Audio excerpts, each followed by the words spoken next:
Hello and welcome back to my Nuzlocke run. Today, my friends, you are in for a bloody drama-filled time. I hope you're ready. First off, I discovered that you can change the music that plays during the battles in this game. And there's actually non-Pokemon stuff in here, so you know I'm going to make it so that every gym battle has Guile's theme from now on.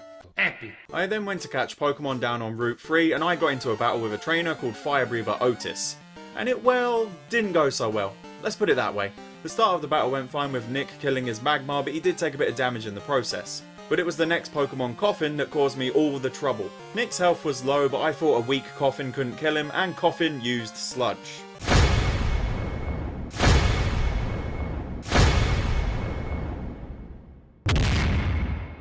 No, Nick, not my pink doofy boy.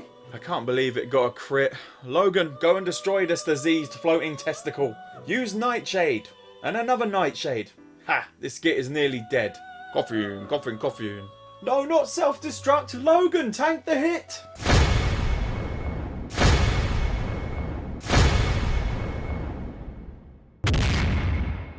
No! Why is it always a fucking Coffin? I can't believe it. I lost 2 Pokemon in one battle. Nick, I'm sorry it has to end this way. I wanted to see my pink Doofy boy become the bigger Doofy boy Slowbro. Goodbye, buddy.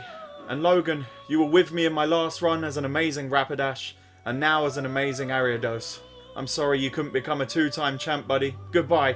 Well, now my only surviving member from the last run is Rudolph boy. You better not die on me. I don't think my heart could take it. And I decided on replacing these 2 legends with, of course, Harry the Slugma. This time my number 1 snail boy, Makaga, will survive, damn it. And the second Pokemon I picked to join the squad was Layton the Onyx.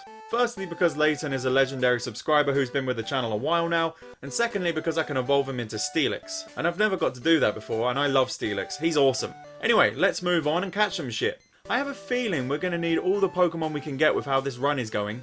On Route 3, I caught a Mareep. A Pokemon I just really don't like, to be honest with you. I used one in my original Pokemon Gold run, and it was so shit that I got rid of it. And I named this Mareep Doof after Doof. And he wanted me to say it like Doof for some reason. Is this how you get off, Doof? Making people say words weird.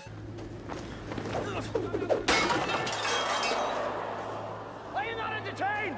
I next move on to Mount Moon, and here I caught a Paris. Yeah, I kinda like Paris. After all the Weedle stuff I've done, I just have a liking for all bug Pokemon. Bar 3, of course. And the lucky person to get this beautiful bug was Dean Lewis. And Dean, mate, you could have done the LSD and watched my video. They go well together. And funnily enough, Dean, I would like to go to Canada one day to watch some fucking ice hockey. Ice hockey is metal as fuck. Get along out there. Don't be like that guy. Looks like a little kid out there. Ah! Next I headed to Route 4, and here I caught a Clefairy. Okay, sure, why not? Clefairy's cool enough, but I still hate that minigame in fucking Pokemon Stadium. And I named this Pokemon Margaret for Michael Kelly. And yeah, that's how he asked me to spell it. And it obviously made me think of this classic Little Britain bit. Margaret! Margaret! And before I decide which gym I want to hit up next, let's go to the trade back guy and evolve Haunter into Gengar. Wow, this is awesome. I've never had a Gengar before because of the stupid trade evolutions. Rudolph, you're going to be an absolute beast for the rest of this run. After a bit of contemplating, I decided on heading to Celadon City to take on Erica. I need an easy fight after that massacre earlier. Ah, look, Master Roshi is still here perving. This was before he started staring at gym signs because of dementia. Anyway, time for a gym fight, and here's her squad. And yeah, this ain't going to be no problem for Robo, Rudolph, Harry and Makabo. The first Pokemon she sends out is Tangela, and I of course sent out Robo, and he opens up with a Fly that on the next turn hits Tangela hard, getting her into the pissy orange-yellow. And Tangela responds with a Sleep Powder that fails to hit the Owlboy. And Robo again uses Fly, and this time it finishes the Tangela off. Erica then sends out Gloom. God, that sprite is horrifying. And I of course use Fly again, and Gloom responds by setting up a Sunny Day, and when Robo hits with Fly it pretty much does the same damage it did against Tangela. Gloom then hits us with a Solar Beam that barely does any damage to Noctowl, and then it went Fly, dead. Robo is going for the sweep here. The next Pokemon she sent out was Skiploom, and this weakling went down with 1 hit. And her last Pokemon is Weepinbell. Man, our Owly boy is definitely getting the sweep. I unsurprisingly went for Fly again, which nearly killed the Weepinbell in 1. Weepinbell responded with an acid that did about a quarter of Noctowl's health. And before I can finish it off, Erica uses a Hyper Potion, getting the Weepinbell back up to full health. I again use Fly, which gets its health into the red, and it again uses Acid, taking another quarter of Robo's health. I went for Fly yet again, and before it hits, Weeping Belt again heals, this time with Synthesis. But it doesn't heal enough to stop the Aces High fury of Robo. I needed a nice clean sweep after that death-filled intro.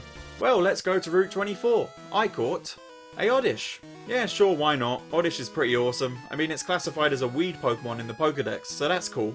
But still, it's not a Weedle. And I named this Oddish Tango for Jaybird TV, who wanted a bird Pokemon, but I'm such a ruddy great bastard that I've gone out of my way to not give you a bird Pokemon. This is why I don't have any friends. Hands up, who likes me? Damn! Right, that's it, I'm gonna kill myself. Up the road on Route 25, I caught a Venonat. Okay, I do like Venonat, and it's another bug Pokemon, so that's good. Hashtag bugs are the best. Hashtag Jake Macaulay, the #1 bug boy. And I named this Venonat J for Jay Shoton, who's asked me quite a lot of times to be a Pokemon, and I appreciate his tenacity. Let's move on to Route 5, and here I caught a Jigglypuff. I appreciate Jigglypuff for how meme-worthy it is, and for how much of a dick it was in the anime. I hate you all! Because you're great, can't hear what you say to me! And I named this Jigglypuff Chrissy after Chrissy Bo? Wait, I just said Bebo. Remember Bebo? It was like the weird chav MySpace. Bebo, MySpace. God, I'm old. I better stop before I start ranting about my time as a Centaurian in the Roman army. Anyway, Chrissy, why would you want a Caterpie? We all know that Caterpie is the worst Pokemon and a literal devil. You must have mistyped Weedle and Wasp. Easy mistake to make. I'll let you off. This time. Moving on to Route 6, I caught a Magnemite. Sweet, I love Magnemite. Such a cool design.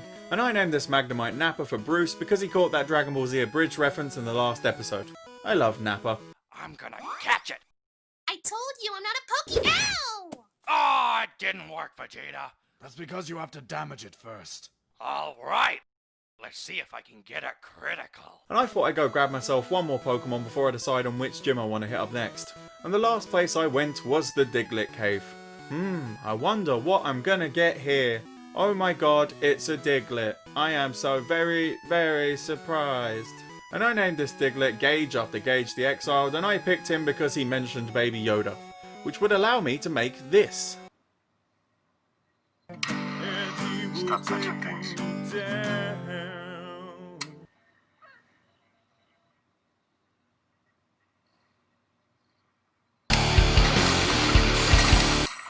Totally worth it. Well, let's just do One more thing. Before we take on the next gym leader, let's evolve Onyx into Steelix. And you can just buy the metal coat you need to evolve him in Goldenrod City. Okay, let's evolve this Onyx. That's it. Nice and hot. Hot and spicy meat. Yeah, boy. I always wanted a Steelix as a kid, but I could never have one, because I had no one to trade with. But now I have one. Awesome. And after contemplating for a bit, I decided to head to Saffron City to take on Sabrina the Teenage Witch. And here's her squad. Yeah, I'm already regretting my choice. And I declare Makabo, Cashew, and Leiden for this fight. Good luck, lads, you'll need it. She first sent out Espeon, and I went with our star Pokemon Makabo. Espeon opens up proceedings with a charm that's annoying, but Makabo responds with a glare, paralysing the Espeon. Ha! We can play the annoying moves game as well. With Espeon's hampered speed, Makabo strikes first with a headbutt that only takes a quarter out of Espeon's health. But luckily for us, Espeon is paralysed and cannot move. Big brain, big brain. Makabo hits again with headbutt, and this time it gets the Espeon down to a half of its health. And it also makes them flinch. Big motherfucking brain. Makabo of course hits with another headbutt, getting Espeon into the yellow, and she is again fully paralysed. This is going a little bit too well. I'm getting a bad feeling about this one. We again go for headbutt, but it doesn't manage to kill Espeon, and she finally gets a hit with a very damaging psychic. But in the next turn, Makabo can finally get the killing blow, and Sabrina then sends out the result of human Pokemon interbreeding, Mr. Mime. And it tries to open up with a double slap but misses, and then Makabo gets off the Paralyze with Glare, again. And next Dunsparce uses his signature move Headbutt, doing a quarter of Mr. Mime's health, while also making him flinch in the process. God, Dunsparce is an absolute beast. And the headbutts keep coming, getting Mr. Mime into the orange, and it also made Mr. Mime flinch, again. Makabo kept headbutting, this time getting Mr. Mime into the red, and Mr. Mime also missed a double slap. Why am I getting so lucky? This is great! And then finally Makabo gets the killing strike on Mr. Mime. It didn't even hit him. Well done, Makabo.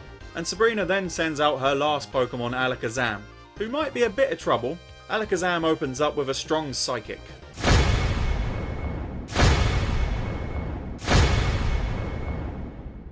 I knew things were going a bit too well. That's it, Makabo, paralyze him and then get the hell out of there. And I swapped in Leighton, who takes a psychic on his entrance that takes a big chunk of his health.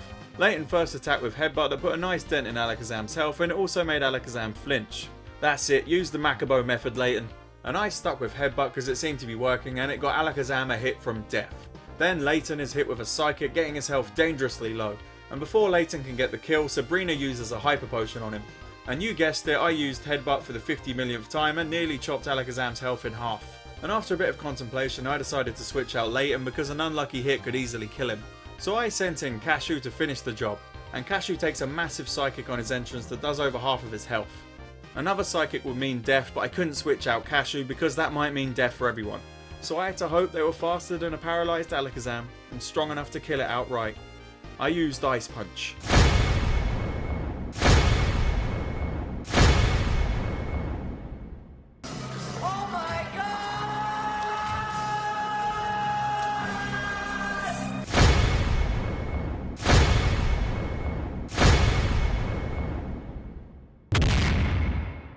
Oh god no, Cashew! Quagsire was such a good doofy boy. Leighton, please kill with this headbutt. My heart couldn't take you dying as well. Well done, Leighton. Thank god that battle's over. Let's go pay our respects to Cashew. You were one of my original 6 and I'm sad to see you go. Buddy, thank you for your service. And I decided on putting Fester in the squad because we could really do with a psychic Pokemon that will creep people out with his strange aura. That's gotta be the most death-filled episode I've ever had. And 2 of my starting 6 died in that group. Rudolph, you're now my only surviving member from the champions of the last run. You've got to go on till the end, to honour their memories. Well, I think that's a good time to bring this episode to a close. Please don't forget to like and comment on this video, because Lord knows I need all the help I can get in this YouTube game. And if you want a Pokemon, you have to make your comments something I can make fun of. That'll increase your chances. Just a little hint for you there. Anyway, thanks for watching, and I will see you later.